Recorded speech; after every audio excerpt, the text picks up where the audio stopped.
Rogoway, and we are going to talk about what is different right now with coronavirus and some of the new restrictions, or some of them are old restrictions that have come back in the state. We've gotten a ton of questions from readers, so we thought we would spend 15, 20 minutes this afternoon talking about what's happened, what's changed, what's different, and then addressing some specific questions that we've gotten from readers.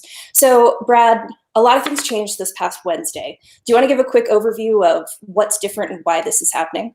Yeah, so right now we are in a statewide freeze. Essentially, the governor has said coronavirus cases are too high, and the bigger issue is that hospitalizations have about doubled in the past 2 weeks and are continuing to go up. There's more than 400 Oregonians actively hospitalized right now.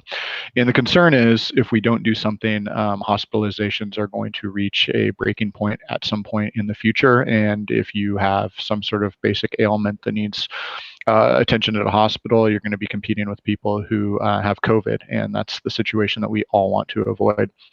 Cases over the past few days have reached record levels. We're averaging almost 1,200 cases a day over the past week. We've set records, I think 3 consecutive days. We've been over 1,500 the past 2 days. So the governor has said, we're going to shut down indoor dining. We're going to shut down gyms, and we're going to ask everybody across the state to stay home as much as possible for the next 2 weeks to potentially the next month, at least in Multnomah County. So on a day-to-day basis, Mike, this is more of a question for you. How is that going to affect people's everyday? We get a lot of questions about grocery stores. We get a lot of questions about other retail and gyms and places like that. So what does that mean for them? Well, it's a far less restrictive slowdown or shutdown than we had last spring, when certain kinds of retailers had to close, boutiques and things like that had to close back then, and barber shops and salons had to close. Those are allowed to stay open right now. It's where we're really going to feel it are bars and restaurants, as Brad mentioned, no more dine-in service for at least 2 weeks and 4 weeks in Multnomah County. And then the gyms, which have to shut down altogether as they're interpreting the governor's order. Even outdoor classes, which some of them had started to offer, have been shut down. So it's certain segments are going to feel it really acutely. The broader economy probably shouldn't. But the state does estimate that as many as 51,000 jobs could be impacted by this.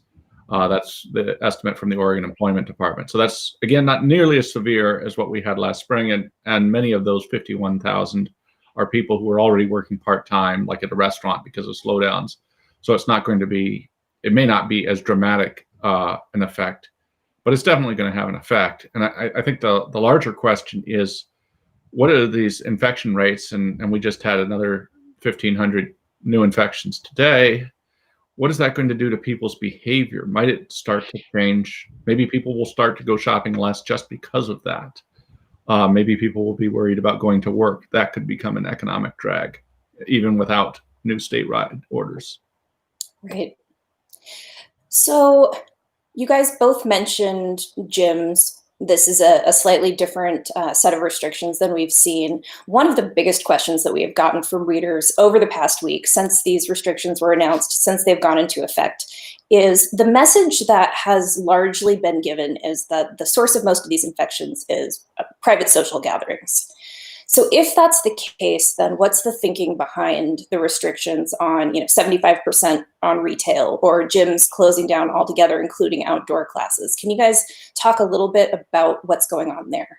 Yeah, so the thought essentially is this is a virus that spreads from person to person, and it spreads in close contact or in potentially through the air with people wearing masks or not wearing masks. And so for restaurants, you take your mask off when you eat, or at a bar when you're drinking. And so the state, after many, many months of essentially saying that these were tolerable risks, is now saying, well, we can't prove with 100% certainty that there's transmission in these locations, we know that it's likely that it could be there. And so we're going to shut it down to prevent people from, catching it when they go out to have a bite to eat. And we might not be able to prove that that's where you got it, but we have a suspicion that that's a likely place. And at this point, with where we're at in the pandemic, better safe than sorry is sort of the public health message. Gyms, sort of the same thing. I think different gyms maybe had different views on exactly how often or where you needed to wear your mask on, depending on what activities you were doing. But again, you're in an indoor area where you're heavily, and so they thought that was also another place. We should add, that there are certain places where you can still go get your haircut, you can still go get a massage, you can do a variety of things that you couldn't under the first order. I mean, then the grocery store, retail area, it's just an attempt to keep the number of people inside one area, even when you're wearing a mask, at a lower level. So it's at 75% capacity for a lot of the businesses. And, I'll add, I was out yesterday picking up some takeout, and I was by a Target, and the line was out the door in terms of people having to wait now to get inside. And so that's a place where you are going to see it as a consumer. Sometimes when you go to the store and you're ready to go in, you might have to wait outside until they give you the okay that we're now at 75%. Yeah. So, oh, sorry, Mike, go ahead. Yeah. Well, I think I talked to the day the governor announced these orders. I talked to a gym owner in Springfield, and he put it about as well as I have heard anyone put it. He said, what the governor and the health authority are trying to do is they have a bucket of social interactions that pose risk, but also provide social value or economic value. And they're trying to figure out what to take out of that bucket of interaction. And he said, I don't like having my gym closed, but I'm sympathetic to them having decided that of the things they're going to restrict, this is going to be it. My sense, and Brad, you could speak to this better, is this isn't an exact science. They're trying to balance economic impact with health impact. And I think by definition, it's going to be imperfect. The question is, how imperfect is it? Yeah, no, you're exactly right. That's, take a look at restaurants. People had been asking, restaurants and bars in particular, through much of summer and then into early fall. The question was, well, why are we still allowing these places to stay open when we're not allowing schools to reopen wholesale? Isn't it more important for kids to get an education than people to go out and be able to have a bite to eat or get a drink?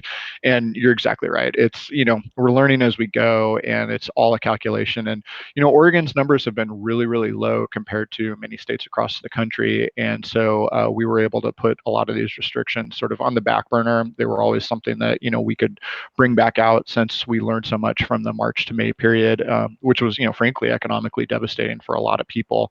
And the governor really does not want to have to go back into this toolkit and start, closing this or closing that. And so this has frankly been kind of the low-hanging fruit. The restaurants and bars all along has been one of those things that everybody kind of knew if there were going to be new restrictions, they'd probably start there first, because it's the place where people didn't wear a mask. Right. We should note that the bars and restaurants, or at least the Restaurant Association, has sued to overturn the governor's order and try to reopen. I have no sense of their likelihood of prevailing in court, but yeah, nor do I. But the governor's office, has faced a number of lawsuits over the months, including from places of worship, and I think her batting average is pretty strong right now in terms of what she can and can't do under her executive powers. So the follow-up I was going to ask, actually, that you talked about schools. So some youth programs are also still open during, this is a question we've gotten quite a bit, because people are concerned about what can their kids do, what can they not do. It gets more complicated because schools are not open, but some youth programs can still operate even if some of the places that they might be are closed. Is that correct? Maybe. Our coverage has been sort of divided among many people. Mike doing a lot of business. I'm kind of staying on top of various numbers. And that is one area unfortunately, I'm not able to answer for readers. I'd encourage you to take a look very closely at what the governor's orders are. And then if you have questions, you can contact your specific providers. Great. So early in the conversation, we talked about hospitalizations. And another question that we've gotten from readers is, about a month ago, we were talking about bringing patients here from Idaho because their hospitals were threatening to be at or over capacity. So now that we have hospitalization concerns, what happens with that situation? The Idaho thing apparently never materialized. The news, there were headlines that Idaho is getting overwhelmed, particularly up in the Panhandle area, and they might start shipping to various places. We've asked the Oregon Health Authority on multiple occasions, do we have patients from Idaho, Montana, other places that ended up getting shipped here? And, the response has basically been, no, nothing out of the ordinary. Now, that's not to say that there aren't some people who maybe have been brought over. The state's not providing that level of specificity of, out of 400 people, perhaps, 10, 15, 20, I don't know. But they haven't given any indication that this is a major contributor to our sharp rise in hospitalizations. And I should add, even though we're at 400 active hospitalizations right now, which is by far and away the highest we have ever been, we still have capacity. We're not at, 95, 100% capacity. And all of the hospital systems, particularly in the metro area, have very large contingency plans that Andrew Thien wrote about. It's actually on the front page of the Oregonian today. So if you're curious about that, I definitely encourage you to read. Yeah, and we'll drop a link to any of the relevant stories that we talk about here in this chat in the comments on this Facebook Live. So we talked a little bit about gyms, youth programs, again, right as we started to head into this season where we were seeing cases rise and restrictions come back, we were also talking about reopening schools, especially for younger kids, K through 3. And what does this mean? Was this expected, or is this a setback in that process to reopening schools?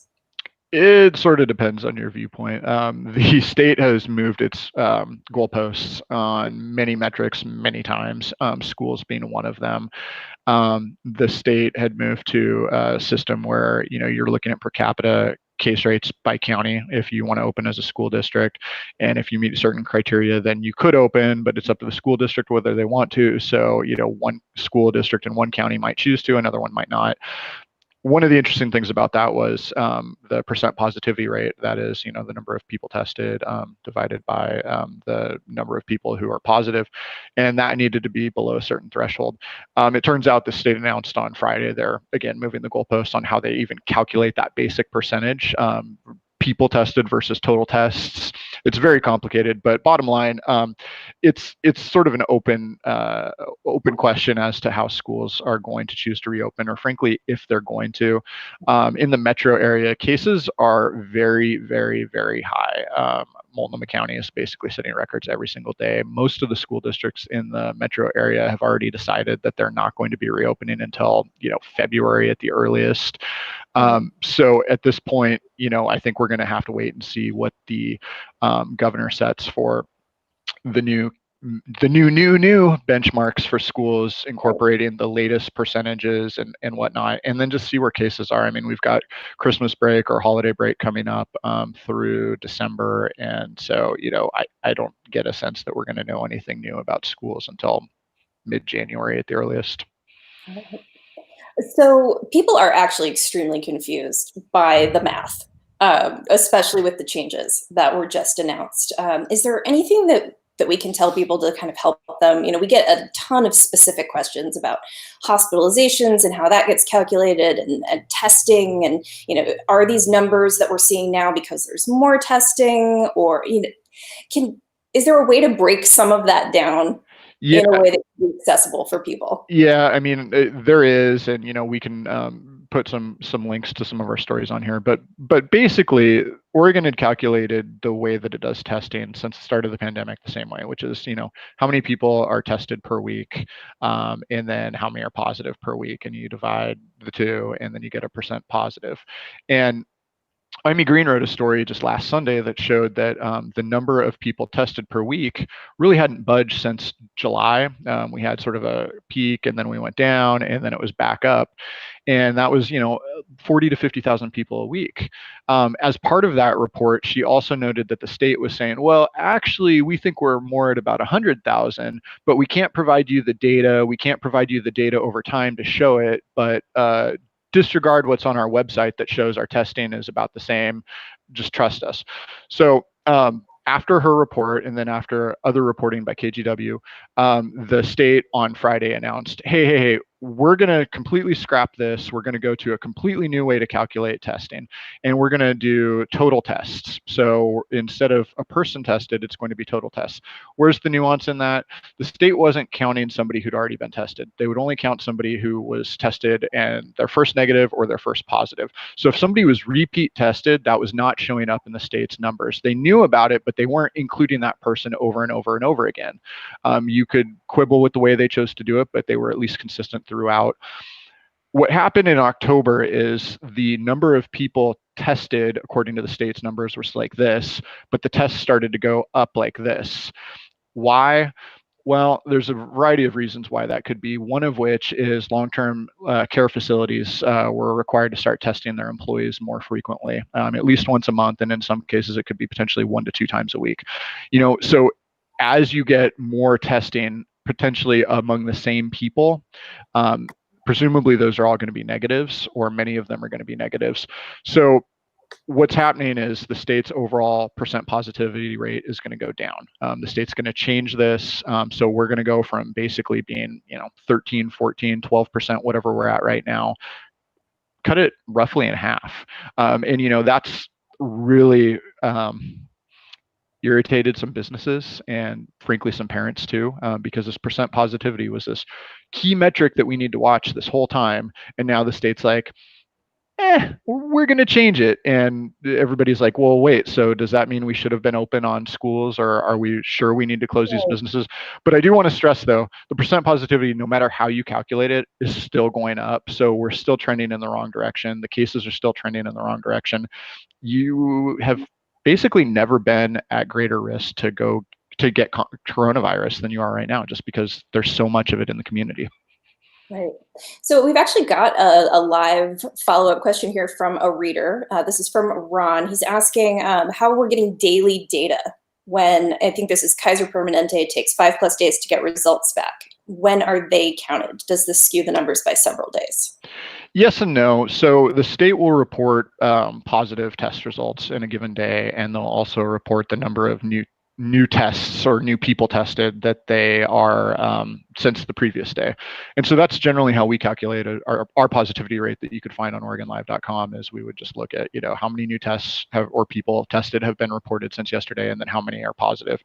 The way that the testing works is the state needs to learn about a new test. I think it's within 24 hours, and if it's positive. If it's negative, there's a little bit more of a lag time. So those daily numbers will tend to be maybe a little bit higher as a percent positivity than it would be if everything was reported at the same level. But what they're reporting today is probably somebody who is tested 2 to 3 to 4 days ago, is a good way to think about it. So if we're setting records now, there's no reason to believe we wouldn't be setting records in a few more days too. Okay, that's helpful. So going back to sort of the day-to-day stuff, the things that, the readers who are largely asking us questions here are going to experience themselves. One thing that we get a lot of questions about, and some things I'm seeing in the live comments today, what can people do if they are, and this is more for Mike, if they're in a business that has a mask requirement and it's not being followed, or if they're an employee at a business where there are restrictions that are not being followed? What can and should people do? Well, so I think part of the complication is that we've sort of gotten a little bit conflicting messages out of the state about exactly how they're going to enforce this and how rigorously they're going to enforce it. A week ago Wednesday, when the governor announced the freeze, she said, "Oh, we're going to enforce this very rigorously." But and she cited potential fines and criminal penalties for people who violated the social gathering limits. The limits on business operations are enforced separately. Then she sort of seemed to soften that a little bit. But she's done an interview since then that seems to have hardened it a little bit. Right. And I think one of the the complications is that there's various threads. You know, what could happen to an individual, what could happen to a business. I think honestly, a lot of the focus on, so if you're in a business, if you run a business and somebody won't wear a mask, you know, you can call your local police and say that. I think as a practical matter, there aren't a lot of options right now. Police enforcement in Portland, for example, is pretty light touch right now. People are rarely cited for shoplifting, even quite brazenly. So I think we're sort of depending on people's goodwill to do this. Are there going to be citations? I'm sure there will be. But I think as a matter of course, your options are at least at this point limited. You know, if somebody won't do it, you can ask them to leave. If you're a business owner, you may not have a lot of other options. If you're in a business and somebody won't wear a mask, you can ask that the business enforce it. But if they won't, I think your best option might be to leave, if that's important to you, that people be wearing a mask. And I'll just add, if you're a worker, you should contact OSHA. They are there to protect you. They don't do as many inspections as perhaps they would like to, but they're there to help you. And so that's your best recourse. Yeah, these are agencies that were set up for, you know, occasional workplace violations, not, you know, a broad change in how the state is operating. So there have been citations for workplace behavior, workplace practices, but there haven't been a huge number or any really, really large fines. And we've got some information for employees on Oregon Live. We'll drop a link to that particular story in here later as well. I know one thing that people do get concerned about, and I assume that this is the case, but just to confirm it for people, if they do make a report like that is confidential, correct? I don't have a good answer for you on that. I think some are and some might not be.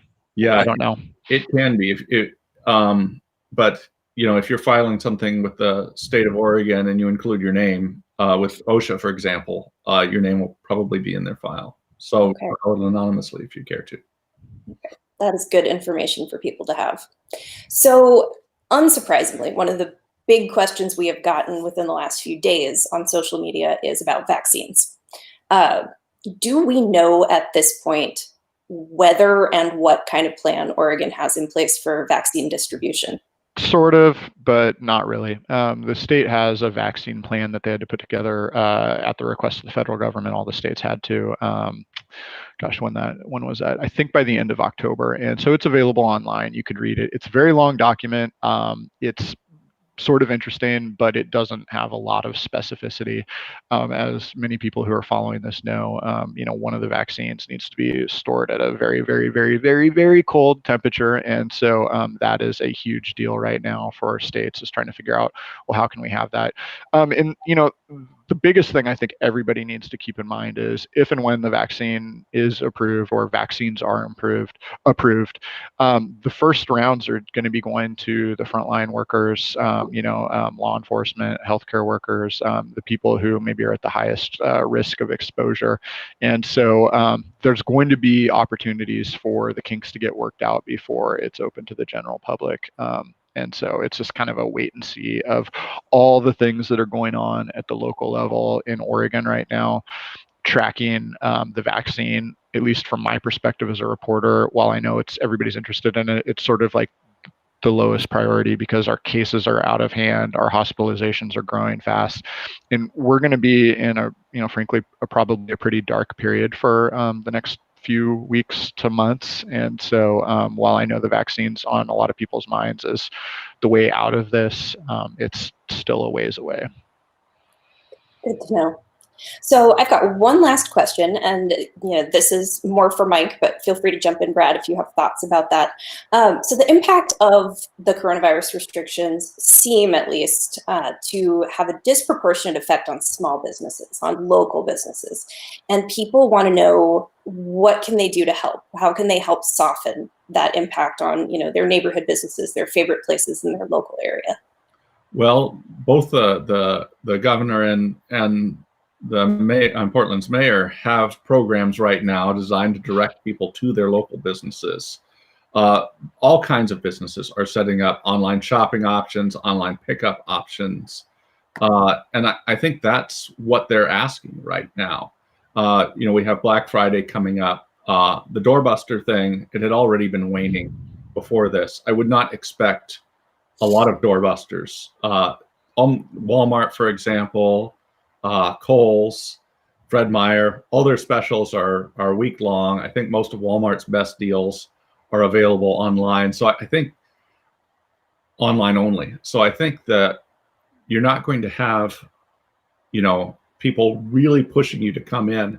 I think many small retailers and small retailers have, to-go options for you right now, or online order options. For instance, Annie Bloom's books, they'll deliver a book to you.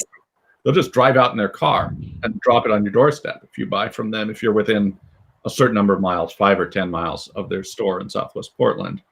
The restaurants are saying, hey, if you can do takeout from us, please do. We're trying to keep our head above water.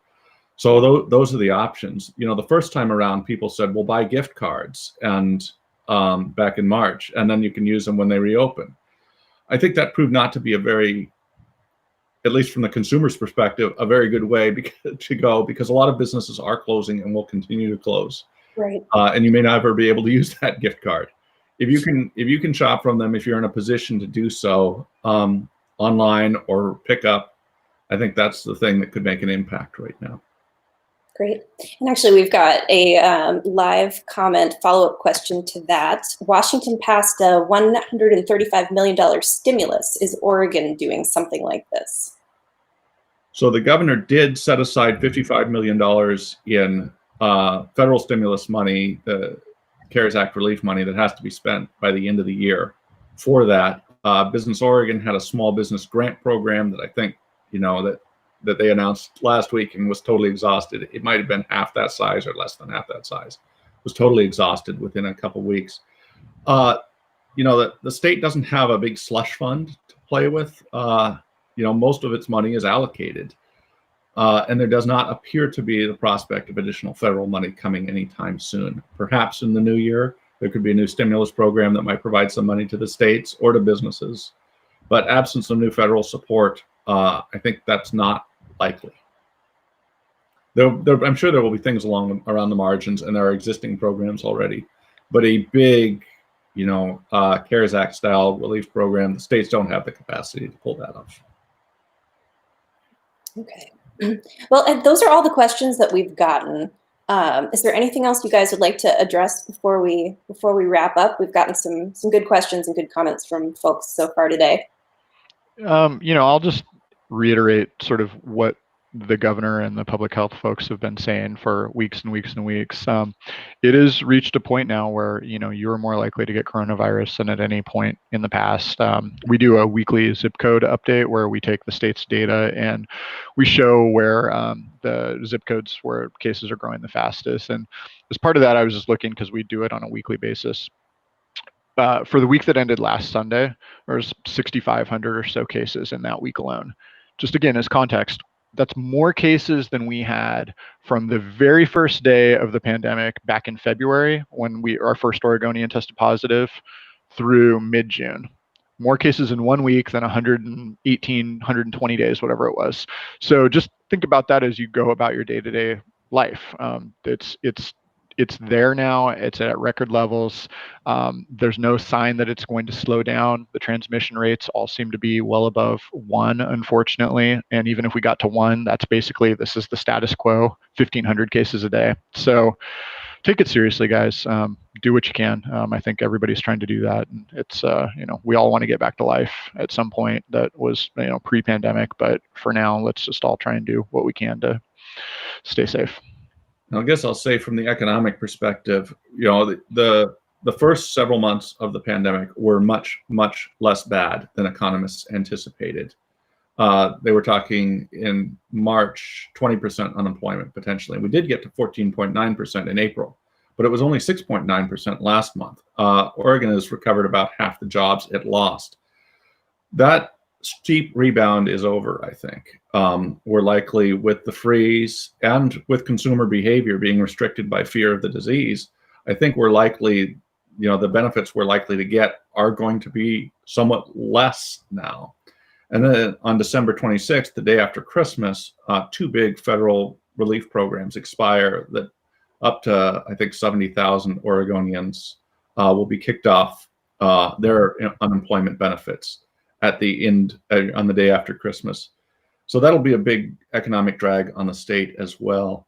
So as Brad was saying earlier, the weeks and months ahead look kind of dark from a virus point of view. They're looking a little darker economically too. The low-hanging fruit economically that was out there is gone. Now we're going to have to claw for economic gains, and we may find ourselves going back to a certain degree. Well, thanks for joining me, you guys. This was really valuable. I really appreciate it. And like I said at the top of the broadcast, anything that we discussed today that we have reporting on, we will drop links to those stories and to specific questions that we've seen from readers throughout the broadcast as soon as we're done here.